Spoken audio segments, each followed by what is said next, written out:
ইমান ধুনীয়াকৈ সপোনৰ ঘৰ এখন বনাই যদি এনেকৈ ভাঙি দিব লাগে তো বহুত বেয়া লাগে। কিন্তু কি ক'ম, চৰকাৰৰ সিদ্ধান্ত। তো এইবিলাক চাওক, ডাঙৰ ডাঙৰ পাহাৰ আছিল এটা সময়ত, ইয়াতে বহুত গছ আছিল এটা সময়ত।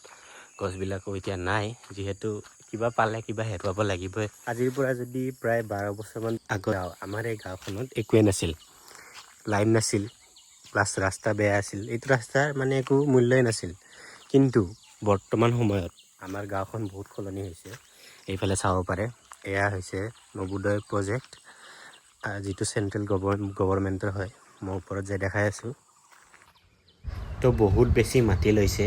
এয়া চাওক, চবফালে মানে এতিয়া কাম চলি আছে আৰু পোষ্ট চোষ্টো পোতা হৈছে কেইটামান।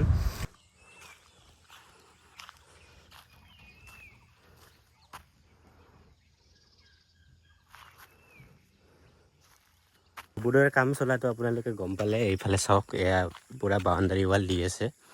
এয়া তলত বিম আৰু ওপৰত 10 ইঞ্চিৰ ডাবুল দুটা লেয়াৰৰ এনেকৈ ৱাল দিছে। তো এইটোতো হ'ল বাৰু নবোদয়। তাৰপিছত আমাৰ গাঁৱত আহিছে ৰিং ৰোড। মানে ৰিং ৰোডটো আমাৰ ইফালেদি মাজেদি গৈছে গাঁৱৰ। কেইঘৰমানৰ ঘৰ গৈছে, বেয়া লাগিছে।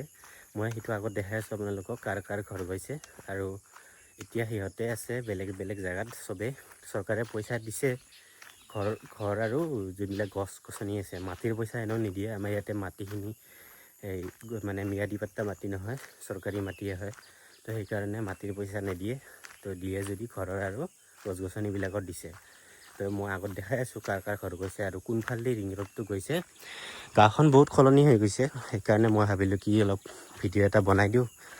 তো এইবিলাক চাওক, ডাঙৰ ডাঙৰ পাহাৰ আছিল এটা সময়ত, ইয়াতে বহুত গছ আছিল এটা সময়ত।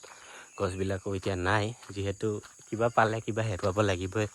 আৰু এইবিলাক চাওক, পূৰা JCB দি খান্দি খান্দি একদম তলৰ পৰা পষ্টবিলাক উঠাই অনা হৈছে। মানে তলত এনেকুৱাকৈ জাম কৰি পূৰা উঠাই অনা হৈছে। কাম ভালে চলি আছে, কিন্তু ৰাস্তাটোৰ কথা অলপ ভাবিলে ভাল হয়। মানে ৰাস্তাটো বৰষুণ দিলে মানে যাব নোৱাৰা হৈ যায়। এইটো এতিয়া মই আগত দেখাই আছোঁ যে ৰিং ৰোডটো কোনফালেদি গৈছে। সঁচাকৈ গাঁওখন বহুত সলনি হৈ গৈছে। তো এতিয়া মই আহিছোঁ আমাৰ গাঁৱৰ মধুসুদাহঁতৰ ঘৰলৈ। মানে এতিয়াতো বৰ্তমান ঘৰটো নাই, ভাঙি বেলেগ জেগাত চিফ্ট হৈছে ইহঁতে।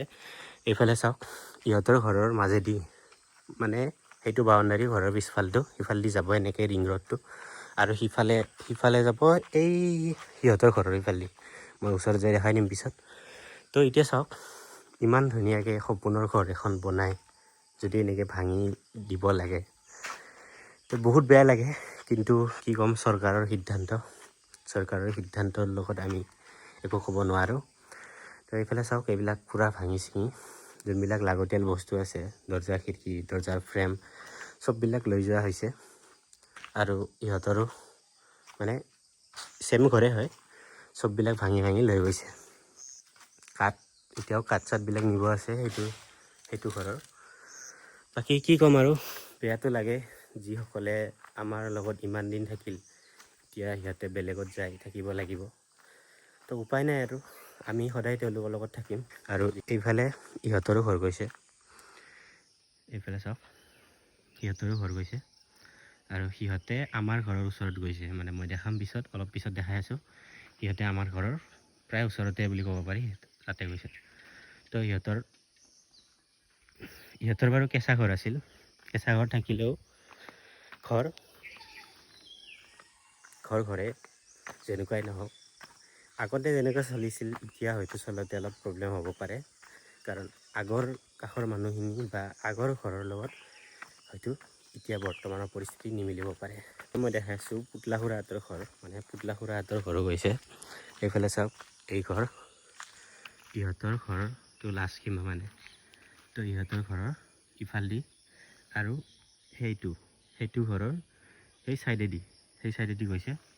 তো টোটেল 5-6 ঘৰমানৰ ঘৰ গৈছে ইয়াতে। আৰু সিফালে ওপৰৰ ফালেও গৈছে। চব মানুহবিলাকক বেলেগ বেলেগ জেগাত মাটি লৈ এতিয়া বৰ্তমান আছে। তেতিয়া যে মই দেখাইছিলোঁ কেঁচা ঘৰটো এইফালে চাওক, এই ইয়াতে আহিছে। মই জুম কৰি দেখাই দিছোঁ। তো একেলগে জইণ্ট ফেমিলি আছিল, চব মাটি কিনি কিনে ইয়াতে ঘৰ বনাইছে। আৰু এতিয়া তাতে যেনেকুৱা আছিল এতিয়া ইয়াতে হয়তো অলপ প্ৰব্লেম হ'ব পাৰে আৰু বাকী চৰকাৰৰ সিদ্ধান্ত কি ক'ম আমি তাতে। আমাৰ ৰাস্তাটো বহুতখিনি বেয়া হৈছে, তো ভাল কৰিব বুলি শুনা পাইছোঁ, মানে বহল হ'ব বোলে ৰাস্তাটো, এইফালে কাটিব, এইফালেও অলপ কাটিব। তো চাওঁ কিমান কি হয়। আৰু আগত আছে আমাৰ ঘৰটো।